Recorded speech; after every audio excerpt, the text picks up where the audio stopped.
Thank you again, Danny. This Thank means a lot to you. Thank you, Kitty.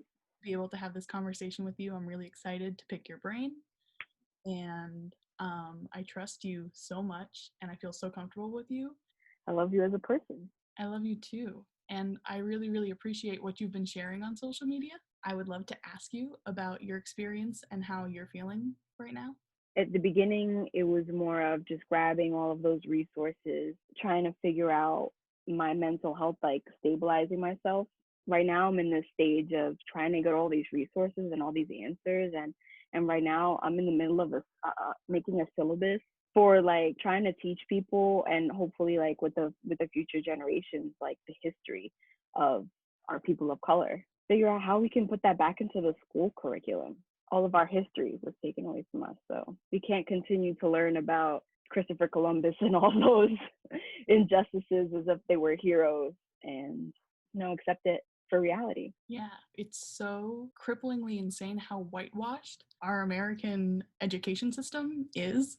The video that you made in response to George Floyd's death was beautiful, and it was so helpful and jam packed with information. And I really liked how you talked about the rioting and the looting. At least my experience, as well as like a lot of people's experience, was receiving information in waves. Like, first, when the rioting first happened, like it was just fear. It was just fear tactics. And then the next wave of information that like came through because of social media was like, no, like black anger is justifiable. And then your kind of video was this third wave of like, yeah, do whatever you want to do, but don't take out. Yeah. When you're out and you're protesting, going towards any movement, you have to keep in mind your intentions, or else you're just going to come and all of your anger might mean somebody else's struggle. Mm-hmm.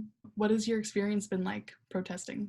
I haven't had any experiences with being tear gassed or anything like that. A couple of my friends have, which their stories are beyond believable. But I went to a vigil. It was beautiful. It was a good way of mourning and remembering all of the people who have died because of police brutality. We took 9 minutes out. We all stood in silence for the amount of time that the officer was kneeling on George Floyd's neck. And halfway through, I'm standing and my feet are hurting, and I'm like, I could have barely imagined how long it felt when you're in agony. I've been feeling so grateful that the news isn't like our only way of consuming information, that this Mm-hmm. exists and social media exists. Because And now, that cameras exist that we could just pull them out and turn yeah, off that body cam, but I got you on this one. yeah, absolutely. Videos changed the game. What has your experience been with your white privilege during this time? I'm hyper aware of it and trying every day to become even more aware of it. I've only recently come to terms with the fact that, like, when I leave my house, I don't think about my whiteness. We all know privilege is very layered, but I think at its most basic form, if I can forget what I look like for 2 seconds, that's Right. real privilege. That's a benefit that I didn't earn. Moving forward, as every other white person should right now, want to use their privilege to end it. Not only elevate and magnify marginalized voices, but create a world where we don't have to do that. And I know that's naive and optimistic, but I think it's possible. I It's gonna think if you have many people telling you that it's impossible, and that, I think that's why so many people choose not to vote, because they're like, my voice doesn't matter.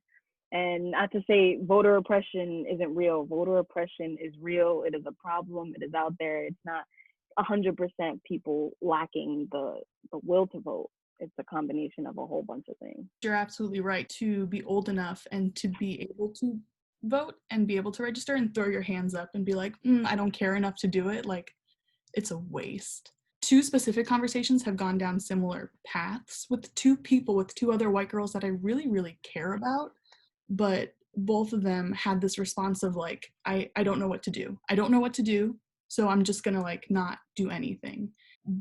One of those friends, and I don't want to put her on blast, but she really likes the phrase, I understand that I'll never understand, but yet I stand. And to me, she's saying that like my experience is white, your experience is black, like I understand I'll never understand. but it's like you can't like you can at least try. Right. I think that phrase gets thrown off with the fact that you can feel two different things and relate to someone, right? You have empathy and you have sympathy. You don't have to be in that other person's shoes to acknowledge their pain. You just have to listen and educate yourself and keep yourself open to that. But that I'll never understand. No, it's your goal to try and understand as much as you can, because you will never be able to be put in those situations. The same way, like you said, they walk outside and they 100% aware of their blackness. No part of society reflects your whiteness on you, and it's a negative. And just to clarify, right now, if you don't know what to do, right now is not the time to ask. Right now is not the time to call up your black friends and say, okay, how can I help you during this time? No, now it's your time to educate yourself. I want to plug in a little something, all the creators of color out there. There's a new project, the Law Enforcement Accountability Project. It's by Ava DuVernay. She's the girl who made the documentary on Netflix, 13th. And that show that I hope everybody out there is watching When They See Us, which is about Central Park 5. And what it is that it's a fund that's dedicated to empowering activists as they pursue narrative change around the police abuse of Black people. And what that fund is used for is that if you know artists or any type of projects that are out there that need funding, just fund the Black and Brown communities. Their story needs to be told the right way, you know. That's amazing, Danny. What is it called? One more time. LEAP, LEAP, the Law Enforcement Accountability Project. This is nothing new. That's the really sad part. But the gravity of it didn't like sink into my brain until I watched this really short documentary made by Black Lives Matter, like in 2016. And I think it's called Stay Woke. I think it's a longer title, but the first part of it is Stay Woke. And to hear these people saying the same chants that we're saying these past weekends, it's heartbreaking. My heart broke for the first time when I watched the documentary 13, which was about the 13th Amendment and all these other brutal accounts against Black people. But during a Trump rally, he says, oh, back in the old days, back in the good old days, he would be carried out on a stretcher. Everybody would be punching him in the face. He would be dragged out of here, and the police would be acting faster than they are today. We've seen that, at least in our textbooks, when we learn about the civil rights movement, people being blasted with these water hoses that we can't even comprehend how forceful that actually is, but that it's so normalized and people are out there cheering for this agenda that he has. It's just disgusting. It's absolutely disgusting. That was the kind of force that was taking place during the civil rights movement. And then more recently, in response to Trayvon Martin's murder and Michael Brown's murder, police force have been using tear gas, like, for a couple years. Like, this is nothing new. Not that change, like, still isn't happening and won't happen, but it's just delaying it. Right. There are so many facets to this system that need addressing that it's going to take a long time. But I have to say this, talking with you, Kitty, meeting the white allies that come to vigils, that get pepper sprayed in the name of the Black Lives Matter movement, it's refreshing. You're seeing more people who have never experienced the Black experience understand the gravity of the situation. Is there anything that like you wish white allies knew? There are more resources than just going to your Black friend. Definitely do ask if the resources that you're promoting are credible. If you are putting up numbers, call them yourself. Never put out resources that you haven't used yourself, please. Dear white people, if you're going out to a protest, don't leave the chant, follow and support. That's all you gotta do.